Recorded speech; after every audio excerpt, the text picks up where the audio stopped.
Oui, je l'aime. Oui, je l'aime. Ah, c'est mémorable,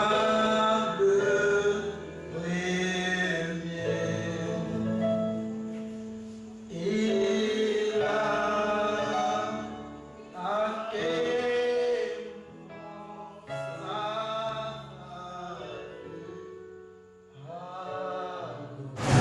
Frères et sœurs, je vous salue dans le précieux nom de notre Seigneur Sauveur Jésus-Christ. Nous sommes reconnaissants au Seigneur notre Dieu qui nous conduit dans sa maison. Et je sais que vous n'êtes pas venus pour écouter un homme, mais vous êtes venus pour écouter le Seigneur. Dans le psaume 133, David disait: voici, oh, qu'il est doux, agréable pour les frères de demeurer ensemble. Ce passage parle de l'unité des enfants de Dieu.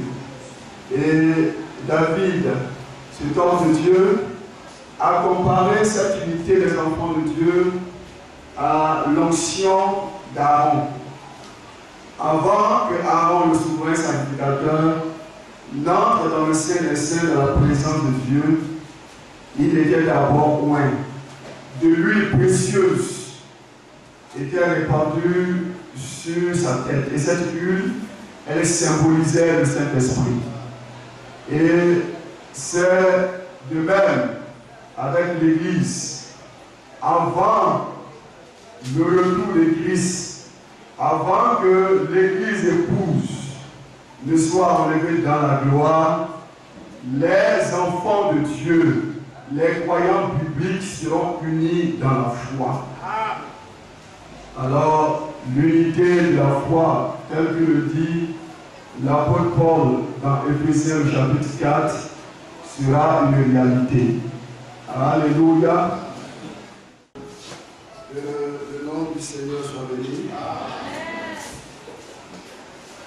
Le sujet sur lequel je voudrais parler s'intitule Notre demeure éternelle. Je vous invite à lire le passage de 2 Corinthiens, le chapitre 5. Nous lirons verset 1 jusqu'au verset 10. 2 Corinthiens, chapitre 5. Nous savons en effet que si cette tente où nous habitons sur la terre détruite, nous avons dans le ciel un édifice qui est l'ouvrage de Dieu, une demeure éternelle qui n'a pas été faite de main d'homme. Aussi gémissons-nous dans cette tente, désirant revêtir notre domicile céleste. Si du moins nous sommes trouvés vertueux et non pas nus. Car tandis que nous sommes dans cette tente, nous gémissons accablés, parce que nous voulons non pas nous dépouiller, mais nous revêtir afin que ce qui est mortel soit englouti par la vie. Alléluia. Et celui qui nous a formés pour cela, c'est Dieu. Alléluia. Qui nous a donné les arts de l'esprit. Nous sommes donc toujours pleins de confiance et nous savons qu'en demeurant dans ce corps, nous demeurons loin du Seigneur. Car nous marchons par la foi et non par la vue. Amen. Nous sommes pleins de confiance. Amen. Et nous aimons mieux quitter ce corps et demeurer auprès du Seigneur. C'est pour cela aussi que nous nous efforçons de lui être agréable, soit que nous demeurons dans ce corps, soit que nous le quittions. Car il nous faut tous comparaître devant le tribunal de Christ, afin que chacun reçoive selon le bien ou le mal qu'il aura fait étant dans son corps. Alléluia. Notre demeure éternelle. Que le Seigneur ajoute sa bénédiction à sa parole. Alors, d'entrée de ce chapitre, verset 1, Paul parle de la demeure des croyants. Cette demeure elle n'a pas été faite de main d'homme. Elle n'est pas l'ouvrage d'un homme. Cela dit, cette demeure, elle n'est pas terrestre.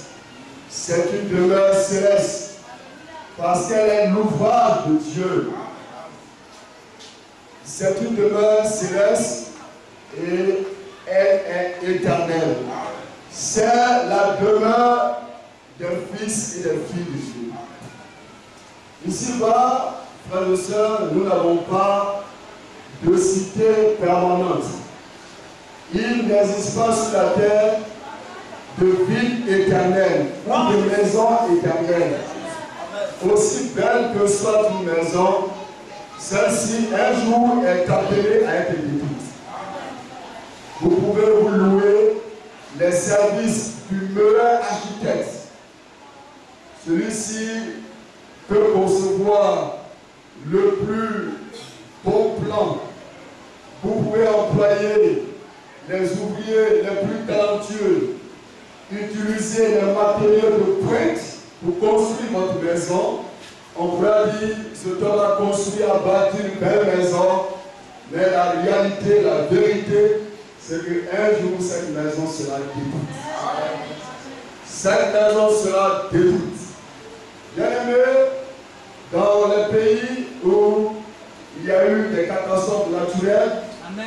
de nombreux gens, et même des croyants bibliques, ont vu leur maison être détruite. Alléluia. Soit par un tremblement de terre, par une inondation ou un séisme.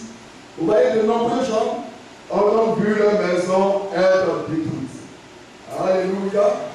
Mais les croyants bibliques, les fils et les filles de Dieu, nous avons une demeure éternelle qui ne sera pas détruite. Et c'est cette demeure que l'apôtre Paul nous présente ici, en disant qu'elle n'est pas l'ouvrage d'un homme. Elle n'est pas l'édifice ou l'ouvrage d'un homme. Elle n'a pas été faite, vous voyez, de la main d'homme. C'est l'ouvrage de Dieu. Dieu et Dieu seul est l'architecte et le constructeur de cette demeure. C'est la demeure des fils et des filles de Dieu. Et c'est cette demeure que selon Jean le chapitre 14, le verset 1, que notre Seigneur Jésus-Christ est allé nous préparer. Alléluia. Et nous lisons au verset 2. Aussi gémissons-nous dans cette tente, désirant revêtir notre domicile céleste. Le désir de tout croyant est d'être dans cette patrie céleste. C'est le désir de notre cœur, d'aller vivre dans notre patrie céleste. Vous voyez, un homme de ce monde, lorsqu'il a la possibilité de s'offrir une belle maison, bien douillée, vous avez le salon qui est tout meublé, un tapis luxueux, un écran plasma. Vous voyez la climatisation qui est une climatisation de pointe, les fauteuils de luxe. La cour de la maison est ornée d'une belle piscine, un beau jardin. Eh bien, un tel homme ne peut plus penser au royaume des cieux. Alléluia. Parce qu'il a tout ce qu'il lui faut. Il a tout le confort. Alors, vous voyez, son matelas est bien douillé et bien mousseux. Alléluia. Il ne peut plus penser au royaume des cieux. Mais il n'en est pas ainsi des croyants publics. Alléluia. Le désir des vrais enfants de Dieu, des vrais croyants de Dieu, est d'aller vivre dans leur patrie céleste. Le cœur des croyants n'est pas attaché, vous voyez, aux choses de la terre. Gloire à Jésus. C'est la vérité. Qu'ils vivent, qu'ils habitent dans les grottes, dans les maisons de fortune, ou qu'ils vivent dans les châteaux, le désir des croyants publics est de vivre un jour dans leur patrie. Amen. Alléluia. Bien aimé, il y a des hommes qui en tout temps changent leur salon. Ils veulent rester toujours dans l'air du temps. Ils veulent s'offrir le dernier prix de canapé, tout ça. Vous voyez, et quand vous appelez chez eux, que cela vous donne des envies. Vous voulez avoir ce qu'ils ont. Mais bien aimé, le croyant biblique n'est pas ainsi. Alléluia. Bien aimé, si tu as les moyens, d'accord. Mais si tu n'as pas les moyens, pourquoi vouloir t'offrir des choses coûte que coûte? Parce que le cœur des enfants de Dieu n'est pas attaché au bien matériel. Alléluia. Et c'est la raison pour laquelle ils gémissent. Ils gémissent parce que le désir profond de leur cœur, c'est d'aller dans leur patrie céleste. Et ça, c'est une réalité, chers frères et sœurs. Vous voyez? Et l'apôtre Paul le dit ici. Aussi gémissons dans ces temps, désirant revêtir notre domicile céleste. Et maintenant, il dit, si du moins nous sommes trouvés vêtus et non pas nus. C'est la condition. C'est la condition pour aller dans le royaume des cieux. Dans cette demeure éternelle que le Seigneur est allé nous préparer. Et cette demeure éternelle, elle a appelé du nom de la Nouvelle Jérusalem. Et quand vous lisez le livre de l'Apocalypse, l'apôtre Jean a décrit cette ville. Bien aimé. Et la condition pour y aller, c'est d'être trouvé vêtu. Il faut que vous soyez vêtus. Alléluia. Il faut que vous soyez vêtus. Que vous ne soyez pas nus.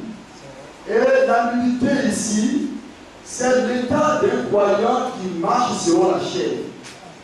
Et quand nous lisons à propos de l'église de Laodicée, et l'église de Laodicée est l'image des églises organisées d'aujourd'hui, de notre temps. Amen. Et cette église, c'est-à-dire l'église de Laodicée, elle ne sera pas dans le royaume des cieux. Alléluia. Parce que selon Apocalypse le chapitre 3, cette église, c'est-à-dire l'église de Laodicée, elle est nue. Alléluia. Elle est nue, elle n'est pas vêtue. Cette église de Laodicée, elle est nue. Et c'est la raison pour laquelle elle ne sera pas aussi dans le royaume des cieux. En revanche, l'épouse de Christ, elle est vêtue d'un fait les plus éclatants, qui sont les œuvres justes des saints. Cela veut dire, frères et sœurs, que nous devons pratiquer devant Dieu. Alléluia. C'est là ce que cela veut dire. Que vous devez pratiquer de bonnes œuvres. Vous voyez, c'est cela être vêtu. Pratiquer de bonnes œuvres. Vous voyez, vivre en ayant la crainte du Seigneur. C'est cela être vêtu. Et c'est la condition pour aller dans le royaume des cieux. Il dit, au verset 4, car tandis que nous sommes dans cette tente, nous gémissons, accablés, parce que nous voulons non pas nous débrouiller, mais nous revêtir, afin que ce qui est mortel soit englouti par la vie. Alléluia. Bien-aimé, le désir de tout frère ou de toute soeur, le désir de tout croyant, vous voyez, c'est d'être un jour dans le royaume des cieux. Et bien-aimé, avant d'y aller, ce corps mortel sera transformé. Alléluia. Bien-aimé, selon Genèse, le chapitre 1, le verset 27, il est écrit que Dieu a créé l'homme à son image. Il a créé à l'image de Dieu. Il a créé dans un corps spirituel. C'est là que plus tard que l'homme a reçu un corps de chair tiré de la terre. Et c'est dans ce corps de chair que l'homme est tombé. Et c'est la raison pour laquelle Dieu, qui lui-même est esprit, devait devenir homme dans le Fils pour nous délivrer et nous placer à nouveau dans notre condition divine de Fils de Dieu dans un corps spirituel. Et nous savons que, frères et sœurs, par l'œuvre du salut accompli par notre Seigneur Jésus-Christ à Golgotha, nous avons été placés dans notre condition de fils et de filles de Dieu. Ce qui reste à réaliser, c'est la transformation de notre corps. Et là, Paul a dit dans 1 Corinthiens le chapitre 15 que je vous annonce un mystère, nous ne le voulons pas tous, mais tous nous serons changés. Alléluia. Tous les vrais croyants Seigneur Jésus-Christ. Ce corps mortel revêtira un corps immortel. Bien-aimé, c'est écrit ainsi et c'est ainsi que cela arrivera. Alléluia. Tous les vrais croyants seront changés avant, vous voyez, d'aller dans leur patrie. Ils seront changés. Ce corps mortel revêtira un corps immortel. Revêtira l'immortalité. Alléluia. Chacun des croyants bibliques revêtira un corps spirituel. Alléluia. Et ainsi pourra aller dans la patrie céleste. Bien aimé. Et Paul le dit aussi dans Philippiens le chapitre 1, le chapitre 3, le verset 21, que le Seigneur transformera le corps de notre humiliation et il le rendra semblable à son corps de gloire. Mais vous devez savoir une chose, frères et sœurs, que la transformation, elle commence d'abord à l'intérieur. Alléluia. Parce que si l'intérieur n'est pas transformé, l'extérieur ne le sera pas aussi. Alors la transformation des croyants, elle commence à l'intérieur. C'est pourquoi, frère, celui qui aspire à aller au royaume des cieux doit d'abord accepter Jésus-Christ comme son Seigneur et son Sauveur. Il doit expérimenter la conversion à Dieu et la nouvelle naissance afin de devenir une nouvelle créature et de marcher en nouveauté de vie. Bien aimé, c'est vrai. Alléluia. Parce qu'il faut que d'abord l'intérieur soit transformé. Si l'intérieur n'est pas transformé, alors l'extérieur ne le sera pas aussi. Bien aimé, l'intérieur doit d'abord être changé. Bien aimé, est-ce que nous sommes d'accord avec ça? L'intérieur doit être changé. Vous voyez? Et ainsi l'extérieur sera transformé. Donc l'intérieur comme l'extérieur seront rendus conformes à l'image de notre Seigneur Jésus-Christ. Que ce soit notre intérieur ou notre extérieur, c'est-à-dire notre corps, tout cela sera rendu conforme à l'image de notre Seigneur Jésus-Christ. Bien aimé, c'est ainsi. Alléluia. Et ainsi, bien aimé, nous serons enlevés dans la gloire. Car il dit, et celui qui nous a formés pour cela, c'est Dieu qui nous a donné les arts de l'esprit. Connaissez-vous ce que c'est que des arts? Des arts. Des arts, c'est une somme donnée comme gage pour l'exécution d'un contrat. Vous voyez, c'est en quelque sorte une garantie. Vous voyez? Et le Seigneur, voyez ce que le Seigneur nous a donné comme garantie. Comme garantie qu'il accomplira envers nous sa promesse. Il nous a donné le Saint-Esprit. Alléluia. Le Saint-Esprit, c'est la garantie que le Seigneur nous a donnée. Comme quoi le Seigneur notre Dieu accomplira envers nous sa promesse. Bien aimé, il nous a donné les arts de l'Esprit. Voilà pourquoi vous devez être baptisé du Saint-Esprit. Parce que celui qui n'a pas expérimenté le baptême du Saint-Esprit, qui n'espère même pas l'enlèvement, pour aller et vivre dans cette patrie céleste, nous devons avoir expérimenté le baptême du Saint-Esprit. Et nous savons que le baptême du Saint-Esprit, elle n'a pas été seulement donnée, il n'a pas été seulement donné aux apôtres. Parce que Pierre, dans sa première prédication, il a dit ceci, que la promesse est pour vous. Pour tous ceux qui sont loin, en aussi grande que le Seigneur notre Dieu appellera. Bien-aimés, nous croyons de tout notre cœur que tout au long de cette âge de l'Église, notre Seigneur a baptisé de son esprit ses enfants. Et dans notre âge également, le baptême du Saint-Esprit est une réalité. Il y a des églises qui ne croient pas au baptême du Saint-Esprit. Bien-aimés, mais nous croyons au baptême du Saint-Esprit. Alléluia. Le baptême du Saint-Esprit est une promesse. Le Seigneur dit, alléluia, bien-aimés, et une fois baptisé du Saint-Esprit, si nous voulons aller au ciel. Si tu veux aller au ciel, alors la condition tu dois être baptisé du Saint-Esprit. Alléluia. Bien-aimé. Et il dit, et celui qui nous a formés pour cela, c'est Dieu, qui nous a donné les armes de l'Esprit. Nous sommes donc toujours pleins de confiance. Et nous savons qu'en demeurant dans ce corps, nous demeurons loin du Seigneur. Car nous marchons par la foi et non par la vue. Bien-aimé, il y en a qui marchent par la vue. Mais les croyants, nous marchons par la foi. Bien-aimé, Pierre marchait par la foi. Les saints d'autrefois ont marché par la foi. Tout au long des 7 âges de l'Église, les saints ont marché par la foi. Et nous aussi, nous devons marcher par la foi. Alléluia.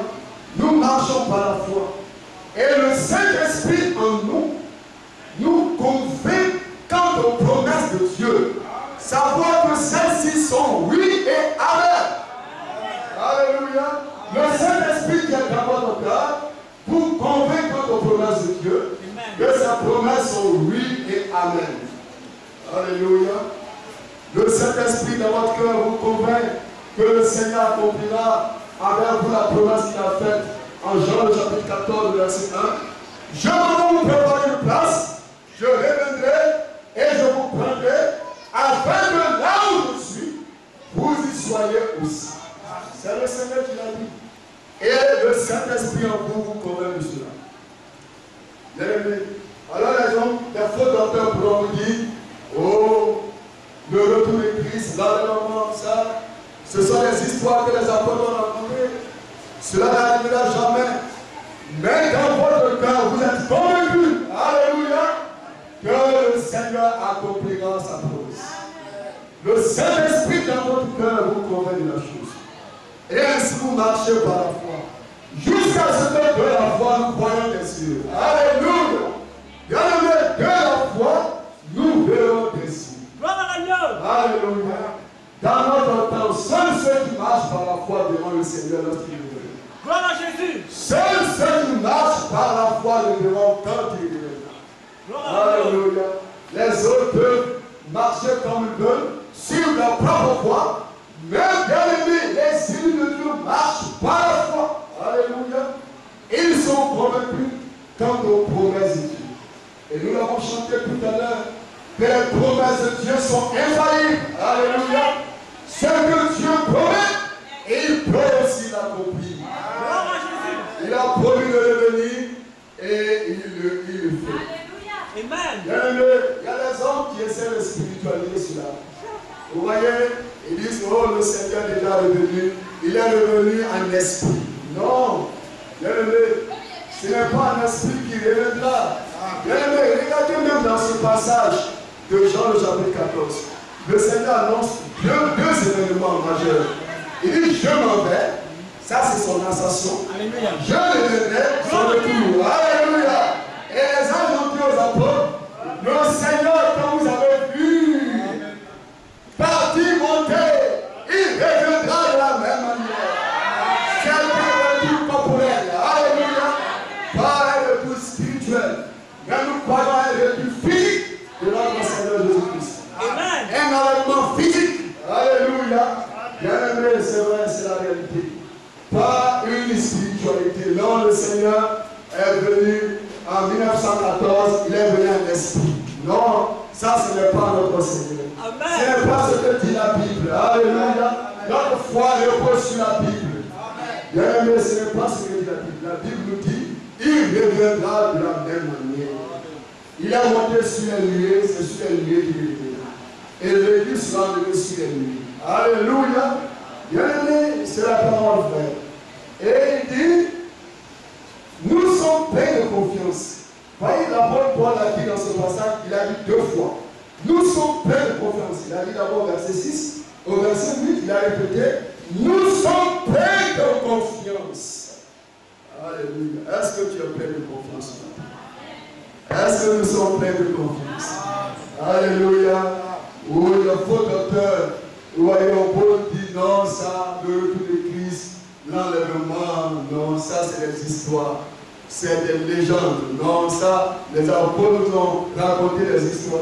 Un vrai enfant de Dieu, un vrai prophète, n'écoute pas ces discours. Alléluia. Alléluia. Amen. Le Seigneur a promis, le Seigneur a fera un point. Alléluia. Alléluia.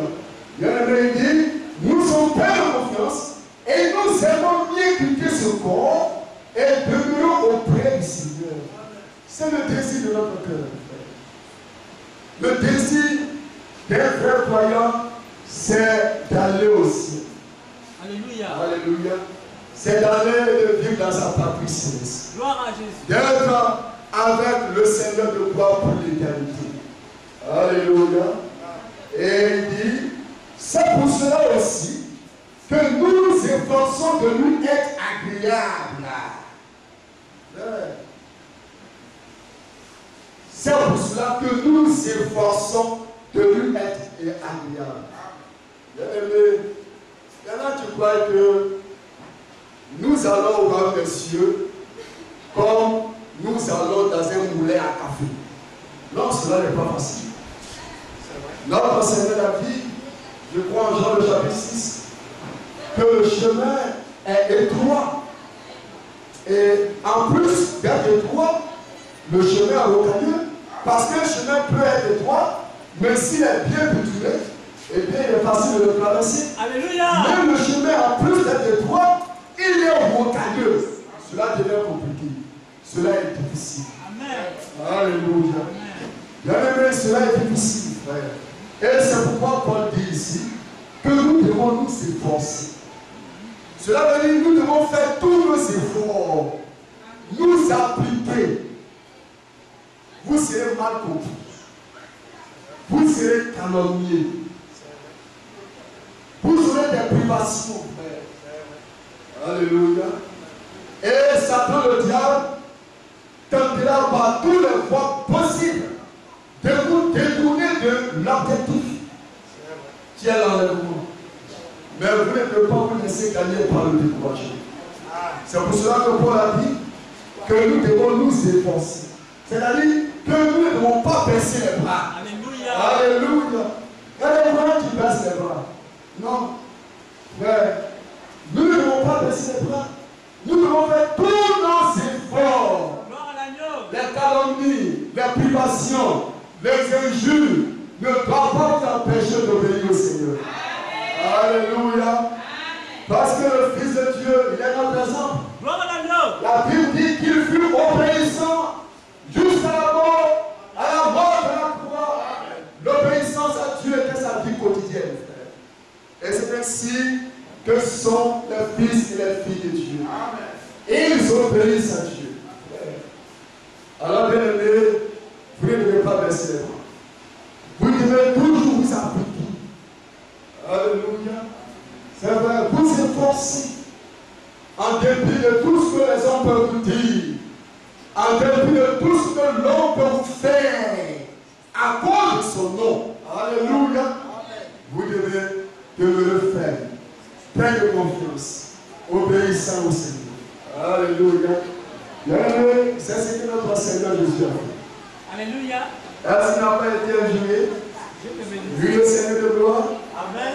Est-ce qu'on n'a pas mal compris? Gloire à l'agneau. Les Juifs ont mal compris. Alléluia. Et c'est ainsi que vous serez mal compris. Est-ce qu'ils n'ont pas calomnié? Amen. Ils ont même dit qu'il était un fils illégitime. Amen. Pourtant, nous savons qu'il était le fils promis. Alléluia. Bien-aimé, c'est vrai. Et cela, vous voyez, vous arrivez. Et c'est la raison pour laquelle Paul dit ici que nous devons nous efforcer. C'est-à-dire qu'on ne doit pas baisser les bras. Alléluia. Bien-aimé, nous devons redoubler d'efforts. Est-ce que nous pouvons le faire? Est-ce que nous allons le faire? Est-ce que tu le feras maintenant, aujourd'hui, à cet instant? Alléluia. Nous allons redoubler d'efforts. Nous n'allons pas baisser les bras. Nous allons nous battre jusqu'au bout. Paul a dit, frère, il dit, j'ai combattu le bon combat. J'ai gardé la foi. Alléluia. Cet homme de Dieu n'a pas baissé les bras. Malgré toutes les embûches que les Juifs l'ont lui adressées, il n'a pas baissé les bras. Et je suis là pour vous dire, frères et sœurs, ne baissez pas les bras. C'est pour cela que Paul a dit, que nous devons nous efforcer. Alléluia. Et Paul dit ici quelque chose qui est profond, dont nous devons bien percevoir le sens. Il dit, c'est pour cela que nous nous efforçons de lui être agréable, soit que nous demeurons dans ce corps, soit que nous le quittions. Cela veut dire le retour de Christ, comme aussi l'enlèvement, ne changera pas notre vie. Alléluia. Ce que le retour de Christ et l'enlèvement vont changer, c'est notre résidence terrestre et notre corps mortel. Alléluia. Mais pour ce qui est de notre vie, bien aimé, le retour de Christ et l'enlèvement ne changeront pas cela. Voyez le prophète, rappelez-vous le prophète de ce temps. Lorsqu'il a été ravi de la gloire, il lui a été dit quoi? Seul l'amour parfait entre celui. Et l'amour parfait, c'est l'amour de Dieu. Et l'amour de Dieu, c'est l'amour de la vérité. Alléluia. Et cet amour, nous devons l'avoir de Dieu. Frère, nous devons aimer le Seigneur.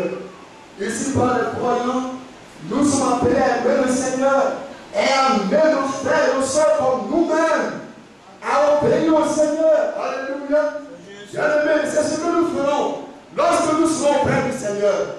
Est-ce que ce n'est pas là ce que nous ferons?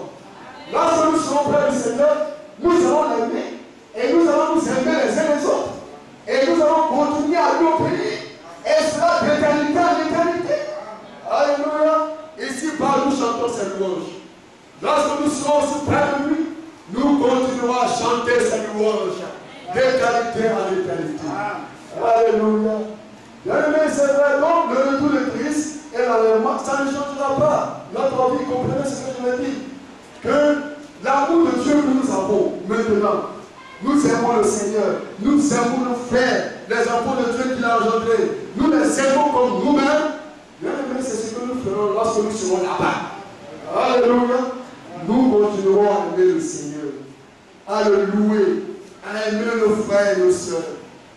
Voilà pourquoi, frère, ceux-là qui sont infidèles, si tu es infidèle ici, eh bien tu le seras aussi là-bas. Mais ne te fais même pas de soucis parce que tu ne seras même pas là-bas. Alléluia. Parce que celui qui est fidèle, qui n'aspire même pas à l'enlèvement, celui qui passe son temps, c'est nous qui passons le temps à calomnier nos frères, à dire du mal de nos frères. Alléluia. Bien-aimés, nous recevons une information sur nos frères, nous ne prenons pas la peine de vérifier de l'information, alors nous classons le frère, nous classons la soeur. Bien-aimés, nous passons notre temps, vous voyez, à avoir des préjugés, à calomnier, à avoir de la haine, et cela nous détruit. Alléluia. Bien-aimés, c'est vrai. Alors si nous sommes infidèles, nous le serons aussi là-bas, mais nous ne le serons même pas là-bas. Alléluia. Parce que la haine ne vivra pas dans ce lieu. Amen. Frère, les calomnies, toutes ces choses n'entreront pas dans ce lieu. Seul l'amour parfait entrera dans ce lieu. Et l'amour parfait, c'est l'amour de Dieu. Alléluia. Et c'est l'amour que nous devons avoir. Aimer le Seigneur de tout notre cœur, de toute notre âme, de toute notre force. Et aimer nos frères avec l'amour de Dieu. Alléluia. C'est ce que nous ferons là-bas. Bien-aimé, est-ce que ce n'est pas là ce que nous ferons là-bas? Ou même tu vas faire autre chose. Alléluia. D'abord on pense que non, quand le Seigneur le dit, non, ça sera une autre vie. Non, ça ne sera pas une autre vie. C'est la vie ici, là. C'est ça qui sera là-bas. L'amour de Dieu que nous avons ici, envers le Seigneur, l'obéissance à Dieu, c'est ce qui sera là-bas. Alléluia. C'est ce qui sera là-bas. C'est pourquoi je dis que le retour de Christ et l'enlèvement, ce que cela va changer, c'est notre résidence terrestre. Parce qu'on va plus habiter au campement, pour ceux qui habitent au campement comme nous autres. Et alléluia. Vous voyez, on va plus habiter dans sa maison. Vous voyez, c'est un peu couché haut. On va plus habiter là. Vous voyez, et ce corps mortel, on ne va pas. C'est ce que le retour de Christ va changer. Mais pour ce qui est de la vie, c'est la même vie qui sera poursuivie là-bas. Le même amour fraternel, le même amour de Dieu, la même obéissance. Alléluia. C'est ce qui sera poursuivi là-bas. Et bien aimé, c'est pourquoi Paul dit ici, soit que nous demeurons dans ce corps, soit que nous le quittons. Quand on demeure dans ce corps, quand on le quitte, on sera agréable à Dieu. Alléluia. C'est comme ça que sont les fils de Dieu. Alléluia. Bien aimé, les enfants de Dieu sont comme ça. Il faut prendre un frère croyant. Il faut le prendre. Il y en a quand ils vont au village, ils sont plus chrétiens. Il faut le prendre. Tu le mets au village, il sera croyant là-bas. Alléluia. Alléluia. Là-bas, non. Là-bas, non, il y a des prostituées. Il faut le prendre, tu vas le mettre là-bas. Il va garder la femme. L'autre était à ce corps. Est-ce qu'il n'a pas gardé la femme? Alléluia.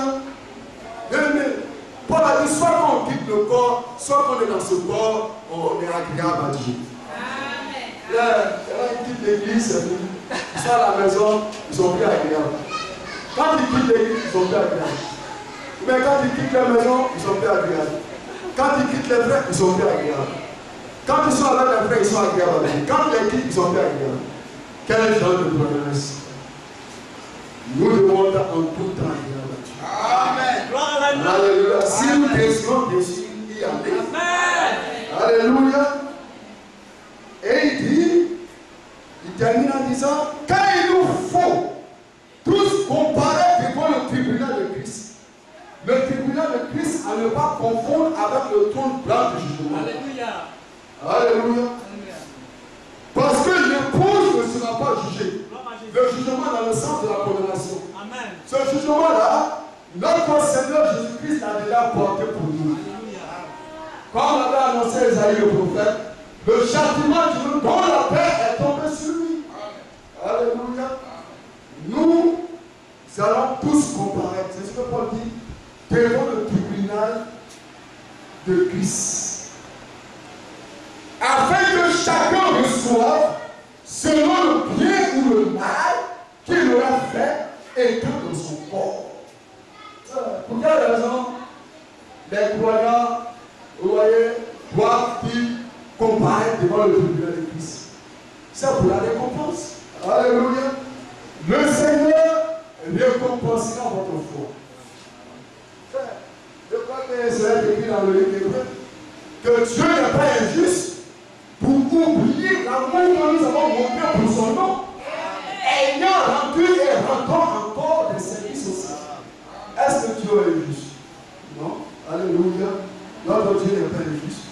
Et notre Seigneur, quand l'épouse va comparer devant lui, devant le tribunal de Christ, alors le Seigneur récompensera votre foi. Il va récompenser votre amour. Votre ferveur sera récompensée. Le Seigneur va distribuer des couronnes. Alléluia. C'est ce que Paul a dit. Il a dit, j'ai combattu le bon combat. J'ai gardé la foi. Désormais, me réserver la couronne de justice que le Seigneur me donnera en ce jour. Et dans deux passages de l'Écriture, il parle de couronne de vie et encore de couronne incoïtique de gloire. Mais chacun sera récompensé selon ses œuvres. Il aura, les uns seront appelés grands, les autres seront appelés petits dans le royaume des cieux. Nous n'aurons pas la même récompense. Alléluia. Tout dépendra de votre œuvre. Et en écoutant cela, frère, cela devrait nous inciter à faire l'œuvre de Dieu, à parler du Seigneur, à parler de notre Sauveur. Mais comme des censures, nous sommes là exposés à l'écran de notre télévision, incapables de sortir pour aller dans le monde. Alléluia.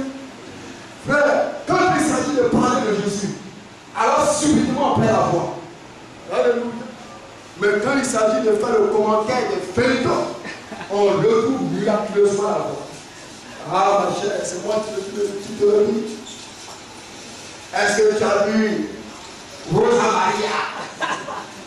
Tu as vu le roi matin, il a dit, et son petit compris, Antonio, quelle bêtise. Alléluia. Bienvenue.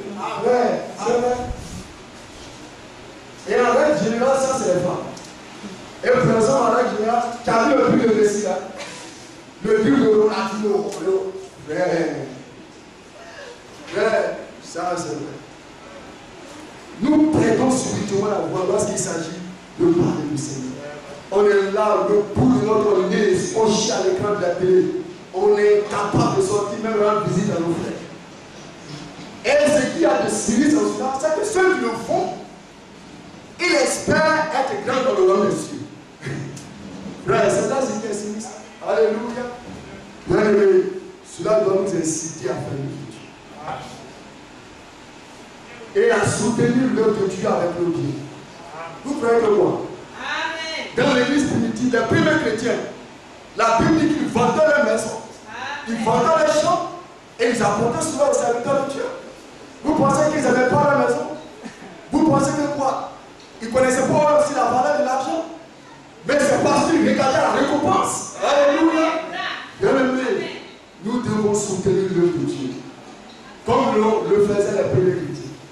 Aujourd'hui, quand on lui donnait, on dit toujours donner. On va encore donner. Mais frère, nous n'avons pas donné, mais nous voulons recevoir. La loi du donner et de recevoir, c'est que celui qui donne reçoit. Alléluia, c'est la loi du donner et de recevoir. Celui qui donne reçoit. Frère, quand il s'agit de donner, alors subitement notre main devient courte. Mais quand il s'agit de recevoir, étrangement il devient long. Alléluia. Nous ne devons pas faire ça. Quand il s'agit de l'œuvre de Dieu, nous devons donner. Alléluia. Nous devons pouvoir assister les serviteurs de Dieu. Les serviteurs de Dieu n'ont même pas de salaire. Est-ce que vous trouvez ça normal? Des années dans le ministère sans salaire. Alléluia. Et on va être récompensé par le Seigneur. Certains même peinent à payer les dîmes. Il faut leur faire la police. Ouais. Et on va être grand dans le nom des cieux. Il y en a même là, eux disent non, moi je comprends tout ça, je ne vais pas. Je vais être seulement là-bas. Parce qu'ils sont pères. Alléluia. Mais tu ne seras pas là-bas. Alléluia. Bien-aimé. Frère, nous devons aimer le Seigneur. Et faire l'œuvre de Dieu. C'est écrit dans les Écritures que celui à qui l'on enseigne l'évangile ne parle pas de tous ses biens à celui qui l'enseigne. Alléluia.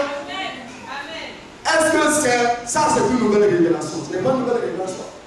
Ça c'est le vrai évangile, frère. Alléluia. Bien-aimé, nous devons pouvoir faire l'œuvre de Dieu. La récompense. Tu vas récompenser ta foi. Il va récompenser ta faveur. Le service que tu rends au Seigneur, il va te le rendre. Frère, regardez une chose. Le salut est toujours décrit comme un don gratuit qui s'obtient par la foi. Mais la récompense, elle s'acquiert par les œuvres. Alléluia. La récompense s'acquiert par les œuvres. Frère, le salut là, le Seigneur nous l'accorde déjà maintenant. Ceux qui iront à l'enlèvement, c'est parce qu'ils ont déjà le salut. Alléluia. Ce n'est pas que quand le Seigneur reviendra que nous aurons le salut. Nous avons le salut. Mais la récompense, elle sera décernée après l'enlèvement. Alléluia. Et c'est pourquoi Paul dit ici que car il nous faut tous comparaître devant le tribunal de Christ, afin que chacun reçoive selon le bien ou le mal qu'il aura fait étant dans son corps. En lui seul, d'ailleurs pour nettoyer le temps, je n'ai pas le temps. Frère, viens répéter, non, je n'ai pas le temps. En fait de compte, on a le temps que pour soi-même. On n'a pas le temps pour Dieu. Alléluia. Et on veut avoir la récompense. Non. Le Seigneur n'est pas injuste. C'est un Dieu de justice. Et Paul a dit, quand il a parlé de la récompense, il a présenté le Seigneur comme étant le juste juge. Le juste juge. Ouais. C'est vrai. On lui fait ceci. Non, je n'ai pas le temps. Mais nous avons du zèle. Nous nous empressons quand il s'agit de nos affaires. Quand il s'agit de nos maisons, et puis nous nous empressons pour embellir notre maison. Mais pour ce qui est de la maison de Dieu, oh, nous n'avons pas de temps.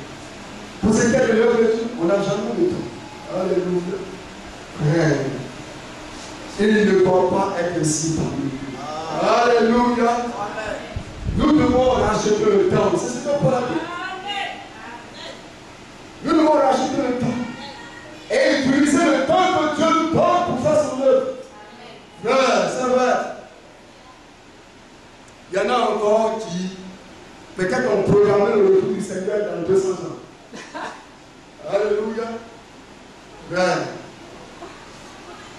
programmé le tout à fait. Ça dit pour eux même pleurer pour le Seigneur même là. Ce n'est pas dans leur cœur. Alléluia. Quand ils chantent, le Seigneur il chante pour les guerres. Parce qu'ils ne vivent pas la chose. Ils ne le ressentent pas. Mais quand vous ressentez cela, alléluia. Quand cela est une réalité dans votre cœur, vous êtes prêts à tout. Alléluia. C'est vrai. Nous devons regarder la récompense. Le Seigneur est fidèle. Il va récompenser. Il va distribuer les couronnes. Alléluia. Est-ce que nous aimerions être couronnés? Alléluia. Bien-aimé. Et je crois que c'est le prophète qui le disait. Après que les croyants auraient été couronnés, alors tout le monde couronner le Seigneur de gloire. Alléluia. Nous allons le couronner. Alléluia. C'est pourquoi, quand ce temps s'est présenté devant ce matin, là j'étais couronné. Ce matin, il dit, arrête-moi Satan. Le Seigneur n'est pas encore couronné. C'est l'épouse qui va le couronner. Alléluia. Bien-aimé, c'est vrai. Nous allons couronner le Seigneur de gloire. Mais avant, il faut que nous soyons couronnés nous-mêmes. Alléluia. Bien-aimé, c'est vrai. Nous allons être récompensés. Ouais. C'est pourquoi nous ne devons pas baisser les bras. Nous devons nous efforcer comme on l'a dit. Frère, il y aura des tribulations, il y aura des persécutions. Frère, notre Seigneur a été précipité. Devant le fruit, devant la lance, il n'a pas renoncé à Dieu.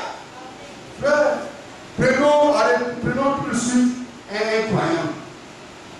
Frère, on le prend, la police le prend, on envoie tout près d'un grand commando, on le met dans les cachots là-bas, et toute la journée, les premiers de nourriture, on va commencer à se dire, après le jour là, c'est compliqué, hein. Moi-même là, c'est le pasteur là, l'homme qui vient tout là, puis sur le bras, c'est lui qui m'a envoyé là-bas.